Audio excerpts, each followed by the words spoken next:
Very good morning, 10th class.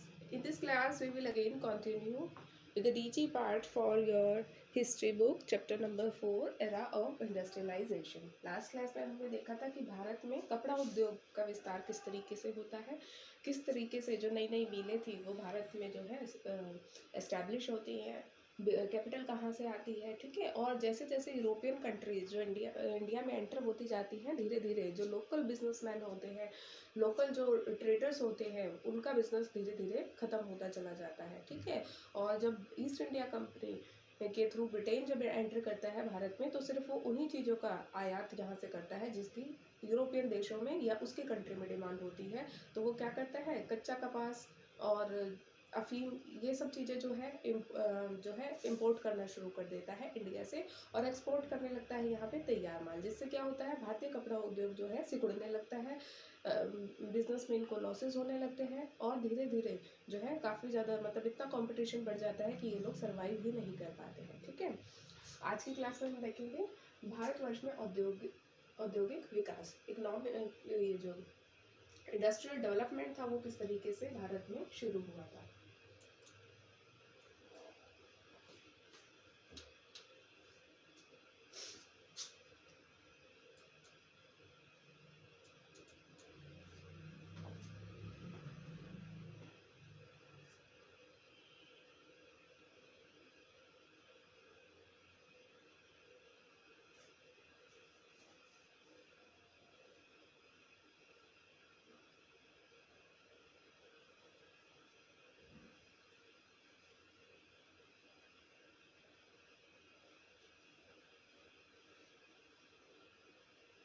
स्वदेशी आंदोलन स्वराज प्राप्त करने के लिए भारतीयों द्वारा सफलतापूर्वक कार्यान्वित की गई क्रांतियों में से एक था। क्या आप जानते हैं कि स्वदेशी आंदोलन का लक्ष्य क्या था? स्वदेशी आंदोलन का लक्ष्य था भारतवर्ष की आर्थिक स्थिति को सुधारना, ब्रिटिश उत्पादों का बहिष्कार एवं एतद द्वारा घरेलू उत्पादों तथा उत्पादन तकनीकों का पुनरुज्जीवित करके। स्वदेशी आंदोलन एक तरीका था जिसके माध्यम से भारत में औद्योगिक विकास की शुरुआत हुई। आइए हम 20वीं सदी में हुए कुछ अन्य बदलावों के बारे में जानें जो भारत में औद्योगिक विकास के कारक बने। औद्योगिक समूहों ने स्वयं को संगठित करके अपने सामूहिक हितों की संरक्षा हेतु सरकार पर दबाव डाला कि वह प्रशुल्क संरक्षण को बढ़ाए तथा उन्हें रियायतें प्रदान करें। 19वीं सदी में जब भारतीय व्यापारियों ने उद्योगों की स्थापना करना शुरू किया, वे भारतीय बाजार में मैनचेस्टर के मालों से प्रतिद्वंदिता करने से बचते थे। अतएव वे वस्त्र उत्पादन न कर धागा उत्पादित करते थे, क्योंकि वह भारत को किए जाने वाले ब्रिटिश निर्यात का महत्वपूर्ण अंग नहीं था। भारतीय कताई मिलों में उत्पादित धागा भारत में हथकरघे पर काम करने वाले बुनकरों द्वारा प्रयोग किया जाता था या फिर इसे चीन को निर्यात कर दिया जाता था। 1906 से चीन को आपको समझ में आया कि कंपटीशन को फेस नहीं करना चाहते थे, पर्टिकुलरली मैनचेस्टर का जो कंपटीशन था उससे बचने के लिए ये लोग ये सारे तरीके अपना रहे थे, ठीक है। ज़्यादा जो है सामान को एक्सपोर्ट ये लोग कहाँ कर रहे थे, चाइना में को किए जाने वाले भारतीय धागों का निर्यात घट गया, क्योंकि चीन के बाजार चीनी एवं जापानी मिलों के उत्पादों से पट चले थे, ठीक है। वहां पे क्या हुआ, made in China, made in Japan चीज़ों का जो है मार्केट में बहुत ज़्यादा इनपुट हो गया, मतलब बहुत ज़्यादा जो है इनफ्लो हुआ उस सामान का, तो जिससे क्या हुआ, भारतीय जो धागे थे वो अपनी जगह वहाँ से खोने लगे और उनके प्रोडक्ट्स की डिमांड जो थी, धागों की जो डिमांड थी वो घटती चली गई। एवं तत्पश्चात भारतीय उद्योगपति धागा उत्पादन छोड़कर वस्त्र उत्पादन में लग गए, ठीक है। फिर धागा उत्पादन बंद करके क्लोथ का जो है मैन्युफैक्चरिंग इन लोगों ने फिर शुरू करी।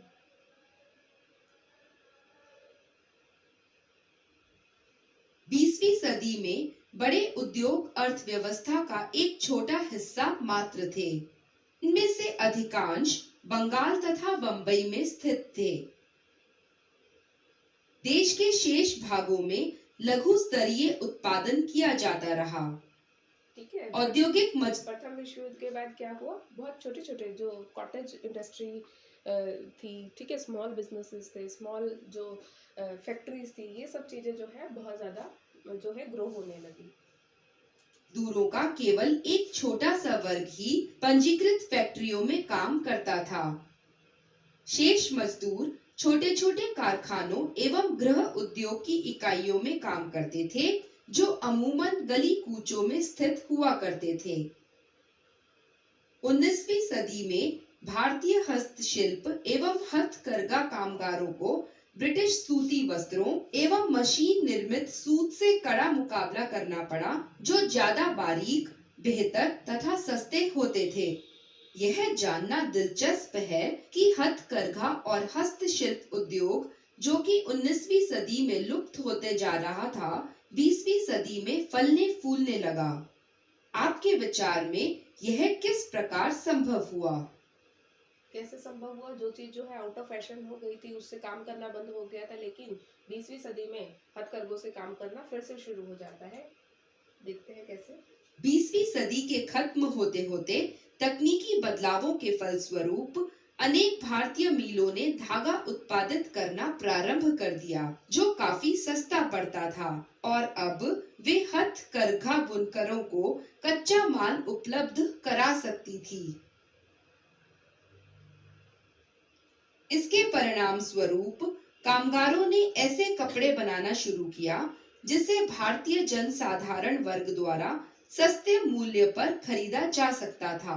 ठीक है, तो वो इस तरह मतलब लोकल मार्केट को कैप्चर करने के लिए ऐसे कपड़े बनाने लगे जो कि सस्ता हो और जो गरीब इंसान है वो उसको खरीद सके, वो उसको अफोर्ड कर सके। स्वदेशी आंदोलन एवं प्रथम विश्व युद्ध छिड़ने के फलस्वरूप भारतीय वस्त्रों को एक बड़ा बाजार मिलना शुरू हो गया।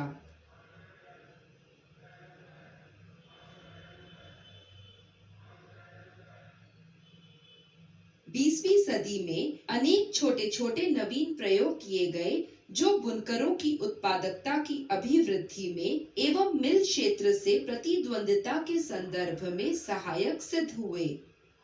बुनकर दो प्रकार के थे, संपन्न एवं विपन्न। दूसरों की अपेक्षा संपन्न बुनकर मिल उद्योगों की प्रतिद्वंदिता झेल सकने के लिए बेहतर स्थिति में थे। वे बारीक बेहतर किस्मों के कपड़े बुनते थे, जिनकी नकल मिलें नहीं कर सकती थी।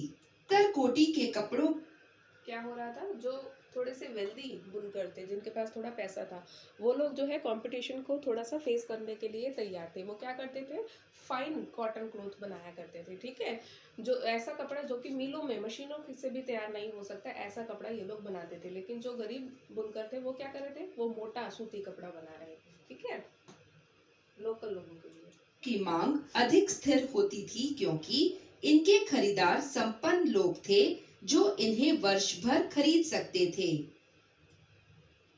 विपन्न बुनकर मोटे कपड़ों का उत्पादन करते थे।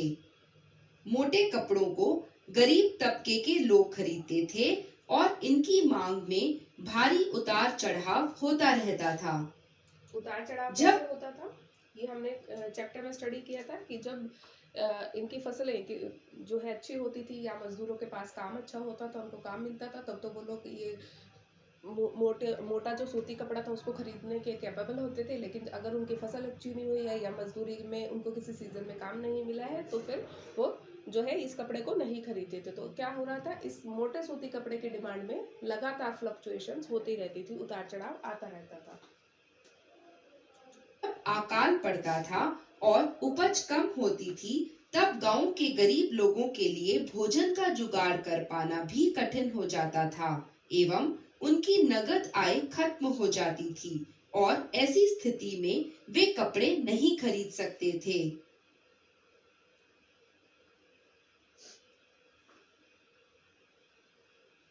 बीसवीं सदी में अनेक छोटे छोटे नवीन प्रयोग किए गए, जो बुनकरों की उत्पादकता की अभिवृद्धि में एवं मिल क्षेत्र से प्रतिद्वंदिता के संदर्भ में सहायक सिद्ध हुए।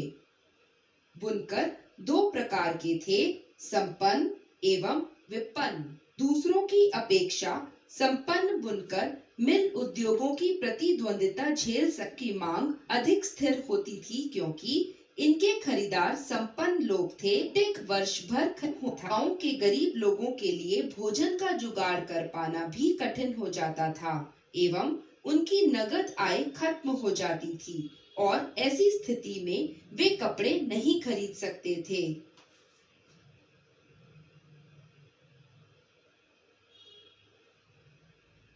20वीं सदी में अनेक छोटे छोटे नवीन प्रयोग किए गए, जो बुनकरों की उत्पादकता की अभिवृद्धि में एवं मिल क्षेत्र से प्रतिद्वंदिता के संदर्भ में सहायक सिद्ध हुए। बुनकर दो प्रकार के थे, संपन्न एवं विपन्न। दूसरों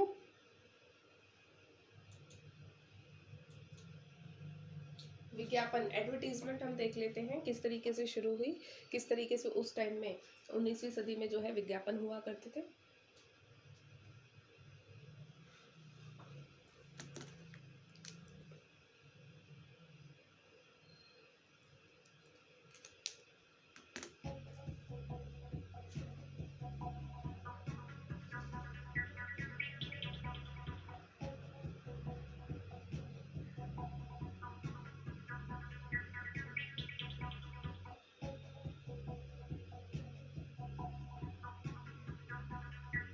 विज्ञापन, आप इन्हें हर जगह देखते हैं। आप क्या समझते हैं? विज्ञापन क्यों बनाए जाते हैं? कक्षा में इस पर चर्चा करें और अपने दृष्टिकोण पर बहस करें। आप सबको पता है विज्ञापन क्यों करे जाते हैं? ताकि उस पर्टिकुलर प्रोडक्ट की डिमांड क्रिएट की जा सके। ठीक है, एक नेसेसिटी दिखाई जाती है विज्ञापन के थ्रू कि आपको उस प्रोडक्ट की कितनी ज़्यादा आवश्यकता है। ठीक है, और विज्ञापन के थ्रू लोगों को जो है नए प्रोडक्ट्स के बारे में भी अवेयर किया जाता है, या फिर जो एग्जिस्टिंग प्रोडक्ट्स हैं उन पे अगर कोई नए ऑफर हैं, डिस्काउंट है, वो सब बताने के लिए भी विज्ञापन किए जाते हैं। इसके अलावा उस प्रोडक्ट की क्या वैल्यू है, उस प्रोडक्ट की क्या आपके रोज़मर्रा की ज़िंदगी में आपको क्या ज़रूरत है, वो सब बताने के लिए भी विज्ञापन किए जाते हैं। दूसरी चीज़ होती है कि कंपटीशन को फेस करने के लिए भी विज्ञापन, जिसका विज्ञापन जितना ज़्यादा अट्रैक्टिव होगा उसके चांसेस ज़्यादा होते हैं कि वो ज़्यादा कस्टमर को अपनी ओर आकर्षित कर पाएगा। ठीक है, संभवित उपभोक्ताओं में उत्पाद के बारे में जागरूकता पैदा करने के लिए विज्ञापन बनाए जाते हैं। उत्पाद को वांछित और अनिवार्य बनाने के लिए, इसकी खरीद के प्रति लोगों को प्रेरित करने के लिए। ठीक है, सबसे पहला है कि देखो जो पोटेंशियल कस्टमर होते हैं कि हाँ ये लोग हमारे कस्टमर हो सकते हैं, उनके दिमाग में जो है जागरूकता पैदा करने के लिए कि हाँ ऐसा प्रोडक्ट भी मार्केट में है, ऐसा प्रोडक्ट जो है हमारी कंपनी मैन्युफैक्चर कर रही है, जागरूकता लाने के लिए उस जो है विज्ञापन बनाए जाते हैं। दूसरा, वांछनीय और अनिवार्य बनाने के लिए, जो वो प्रोडक्ट है वो आपके लिए कितना नेसेसरी है, कितना ज़रूरी है, ये बताने के लिए भी विज्ञापन किए जाते हैं। जैसे अब ये विशेष ऑफर है, वाह ये जूते कितने सुंदर है, मुझे विश्वास है दौड़ लगाते वक्त ये आरामदायक होंगे, मुझे इन्हें जरूर खरीदना है। ठीक है, तो विज्ञापन बनाए ही इसलिए जाते हैं कि वो आपको लगे कि ये आपके लिए जो है नेसेसरी है। व्यापार और बिक्री बढ़ाने के लिए और कंपनी में अच्छा मुनाफा सुनिश्चित करने के लिए विज्ञापन बनाए जाते हैं। ये कुछ कारण हैं कि विज्ञापन गढ़े जाते हैं। आज से ही नहीं, बल्कि उस दिन से जब पहली बार उत्पाद लोगों की खरीद के लिए बनाए गए थे। हम औद्योगिक युग में चले और देखें कि बाजार में उत्पाद की मांग बढ़ाने के लिए किस तरह विज्ञापन ने अहम भूमिका निभाई।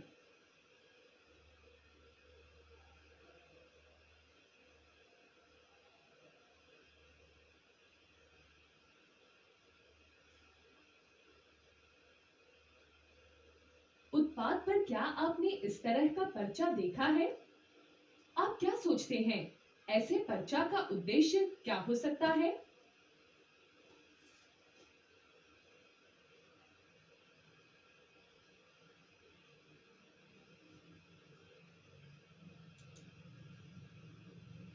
जनता को कंपनी का नाम, निर्माण स्थल और उत्पाद से परिचित कराने के लिए विज्ञापन बनाए जाते हैं।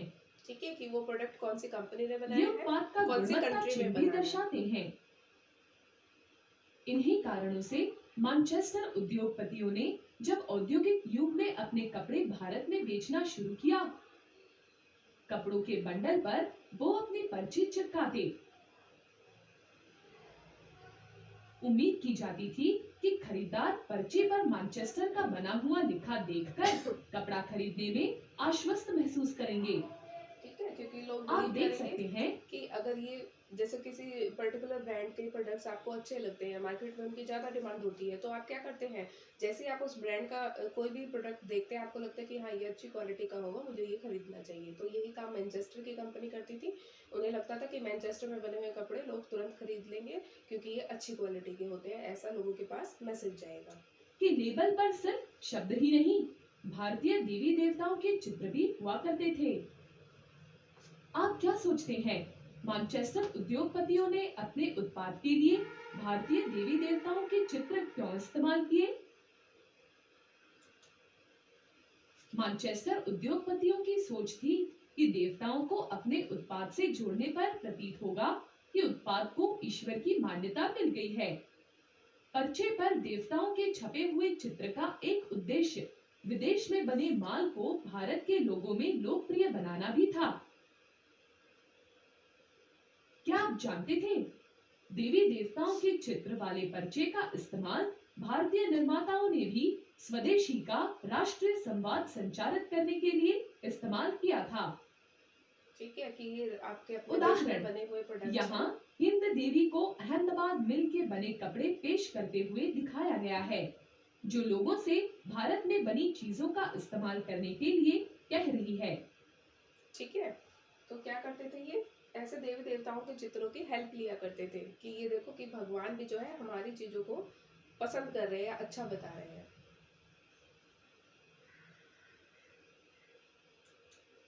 इस सत्र में चर्चित मुख्य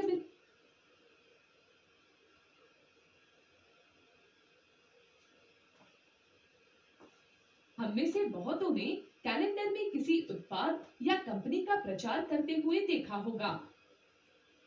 यहाँ तक कि 19वीं सदी के उत्तरार्ध में उत्पाद को लोकप्रिय बनाने के लिए ऐसे कैलेंडर छापे जाते थे।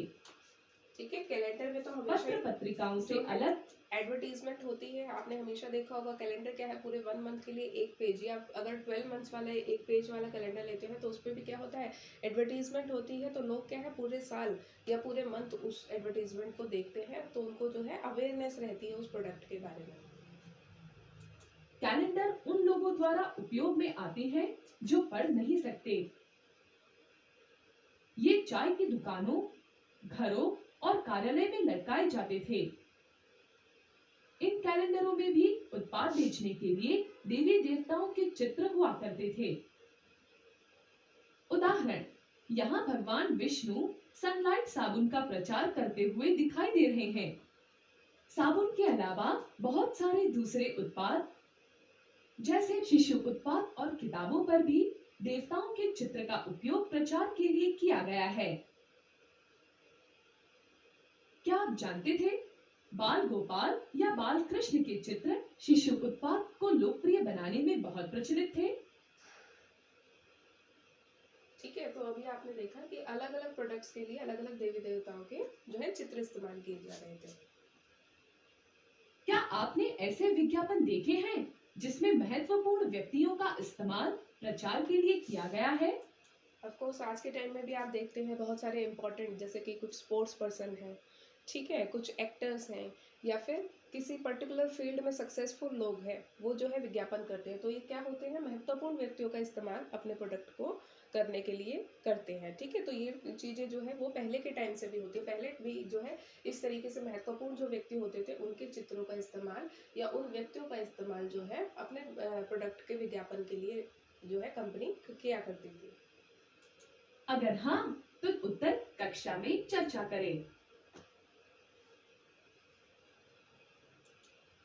आज ही नहीं बल्कि 19वीं सदी के उत्तरार्ध में भी उत्पाद को लोकप्रिय बनाने के लिए सम्राट और नवाब जैसे महत्वपूर्ण व्यक्तियों के चित्र का उपयोग किया जाता था।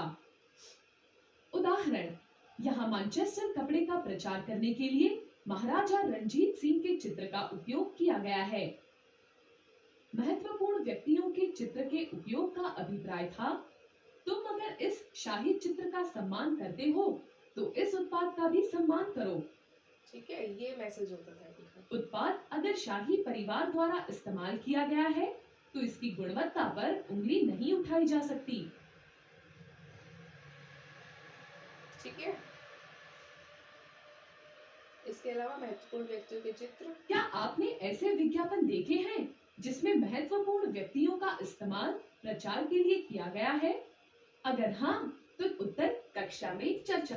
तो इस उत्पाद का भी सकती।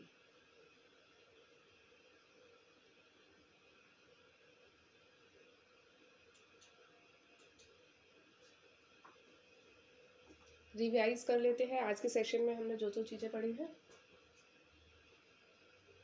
इस सत्र में चर्चित मुख्य बिंदुओं को फिर से याद करने का यहाँ एक मौका है। पर्चियां, कैलेंडर, महत्वपूर्ण व्यक्तियों के चित्र। पर्चियां में क्या था?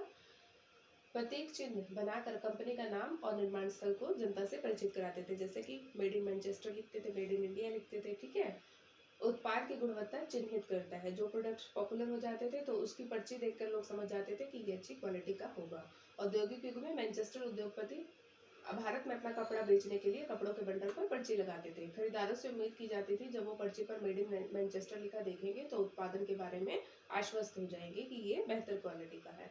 ऐसी पर्ची पर भारतीय देवी देवताओं के चित्र भी हुआ करते थे। कारण क्या था? देवी देवताओं से जुड़ने का मतलब इस बात का बोध करना था कि ऐसे उत्पाद की गुणवत्ता को ईश्वर की मान्यता प्राप्त है। भारतीय लोगों को से विदेशी निर्माता का परिचय करना था और भारतीय निर्माता द्वारा देवी देवताओं के चित्र का उपयोग जो लोकल जो प्रोड्यूसर्स थे वो क्या करते थे, देवी देवताओं के चित्र इस्तेमाल करके राष्ट्रीय संवाद, स्वदेश का संचार करते थे। ठीक है, कि आपको made in India products use करने चाहिए। कैलेंडर, 19वीं सदी किसी उत्पाद को प्रचारित करने के लिए कैलेंडर छापे जाते थे। ये ऐसे लोगों के लिए उपयोग किए जाते थे जो कि पढ़ना नहीं जानते थे। चाय की दुकानों, घरों, कार्यालयों में टांग दिए जाते थे और इससे क्या होता था, उत्पाद की बिक्री के लिए देवी देवताओं के चित्र भी इसमें यूज किए जाते थे। इसके अलावा महत्वपूर्ण व्यक्तियों के चित्र, उत्पाद को लोकप्रिय बनाने के लिए सम्राट और नवाब जैसे महत्वपूर्ण व्यक्तियों के चित्र जो है छापे जाते थे। महत्वपूर्ण व्यक्तियों के चित्र के उपयोग की युक्ति थी कि आप अगर शाही चित्र का सम्मान करते हैं तो इस उत्पाद का सम्मान कीजिए। अगर उत्पाद शाही परिवार द्वारा उपयोग किया जा रहा है तो उसकी गुणवत्ता पर उंगली नहीं उठाई जा सकती। ठीक है, तो ये सारे टेक्टिक्स जो है उस समय में जो प्रोड्यूसर्स थे वो इस्तेमाल किया करते थे अपने प्रोडक्ट्स को सेल आउट करने के लिए, विज्ञापन करने के लिए। क्लियर है? तो यहाँ पे आपका जो है चैप्टर भी कंप्लीट होता है। पूरा चैप्टर आप जो है स्टडी करके आएंगे, चैप्टर कंप्लीट है आपका।